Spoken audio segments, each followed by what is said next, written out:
Assalamualaikum warahmatullahi wabarakatuh. Balik lagi dengan saya Putri Rahmadani dari Universitas Pancasakti Bekasi. Di video kali ini saya akan membahas soal-soal pemasaran dan promosi. Selamat menyaksikan. Soal yang pertama yaitu sebutkan pengertian pasar, pemasaran, dan manajemen pemasaran menurut beberapa para ahli.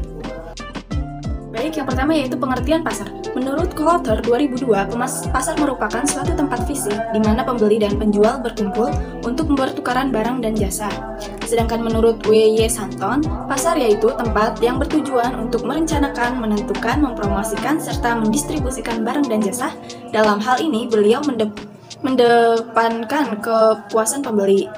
Menurut William J. Santon, menyatakan bahwa pasar merupakan tempat di mana terdapat segerombol orang yang ingin membelanjakan uangnya. Atau dapat dikatakan bahwa pasar ialah tempat untuk kegiatan jual beli dengan alat pertukaran uang. Pengertian pemasaran. Menurut Ciptono, pemasaran adalah suatu proses sosial dan manajerial di mana individu atau kelompok mendapatkan apa yang mereka butuhkan melalui penciptaan, penawaran, dan peraturan segala sesuatu yang bernilai dengan orang atau kelompok lainnya. Menurut H. T. Gito Sudarmo, pemasaran merupakan proses agar pengusaha dapat mempengaruhi konsumen agar mereka tertarik, senang, dan kemudian membeli dan akhirnya puas dengan produk yang dibelinya. Menurut William J. Santon, pemasaran adalah sistem secara keseluruhan dari kegiatan-kegiatan bisnis atau usaha yakni yang ditujukan untuk merencanakan, menentukan harga barang atau jasa yang sesuai, mempromosikan barang dan jasa, dan mendistribusikan barang dan jasa kepada konsumen dan bisa memuaskan konsumen. Pengertian manajemen pemasaran. Menurut Philip Klotter atau Armstrong, manajemen pemasaran ialah analisis, perencanaan, pelaksanaan, serta pengendalian atas program yang dirancang untuk menciptakan, membangun, serta mempertahankan pertukaran yang menguntungkan dengan membeli sasaran dengan maksud untuk mencapai sasaran organisasi.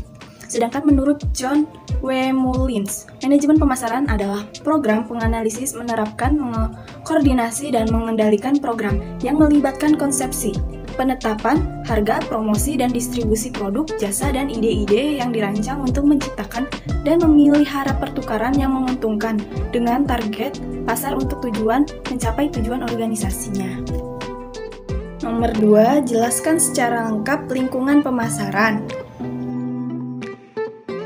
Lingkungan pemasaran adalah lingkungan perusahaan yang terdiri dari pelaku dan kekuatan dari luar pemasaran yang mempengaruhi kemampuan manajemen pemasaran untuk membangun dan mempertahankan hubungan yang berhasil dengan pelanggan sasaran.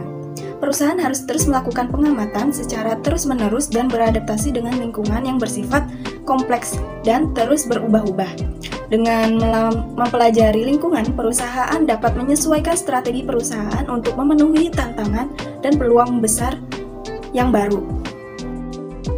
Nomor 3, jelaskan yang Anda ketahui mengenai teknik metode perencanaan strategi yang populer digunakan untuk mengevaluasi pasar dan gambarkan. Baik, segmenting, targeting, dan positioning adalah salah satu model pemasaran dan penerapan melibatkan 3 tahap, yaitu melakukan segmentasi pasar, menargetkan segmen yang diyakini paling menguntungkan, dan mempromosikan produk yang dijual dengan cara paling bernilai. Satu yang pertama yaitu segmentasi pasar. Tahap segmentation dilakukan dengan membagi pelanggan menjadi sekelompok orang dengan karakteristik dan kebutuhan yang sama. Untuk melakukan segmentasi pasar, kamu bisa menggunakan pendekatan seperti demografis, geografis, psikografis, perilaku. Yang kedua yaitu menentukan target atau sasaran, targeting. Untuk mengevaluasi dan memilih target, ada beberapa hal yang harus dilakukan, yaitu pertama yaitu ukuran, profitabilitas, aksesibilitas. Yang ketiga yaitu memposisikan produk, position. Tahapan position dapat diartikan menentukan bagaimana produk atau brand kamu direpresentasikan dalam benak pelanggan, yaitu tawarkan solusi. Yang kedua, identifikasi unique selling proposition. Yang ketiga yaitu kembangkan kampanye pemasaran yang spesifik pada segmentasi target pasar. Perhatikan kamu memberi penawaran menarik yang sulit untuk mereka tolak. Soal nomor 4, sebutkan manfaat mengetahui dari produk life cycle dan jelaskan serta contoh produk yang dapat bertahan beberapa generasi di Indonesia. Yang pertama yaitu memberikan pemahaman dan mendalam mengenai dinamika bersaing suatu produk. Siklus hidup produk yang dikelola dengan baik akan membantu manajer dalam memastikan bahwa pengenalan, pengubahan, dan penghentian produk dilakukan dengan cara yang tepat. Contoh produknya yaitu Pepsodent Sosro Fashion Flag. Soal nomor 5 yaitu agar produk yang dibuat oleh perusahaan dapat diterima oleh konsumen adalah dengan cara menetapkan strategi yang tepat. Sebutkan dan jelaskan langkah-langkah menetapkan strategi pemasaran.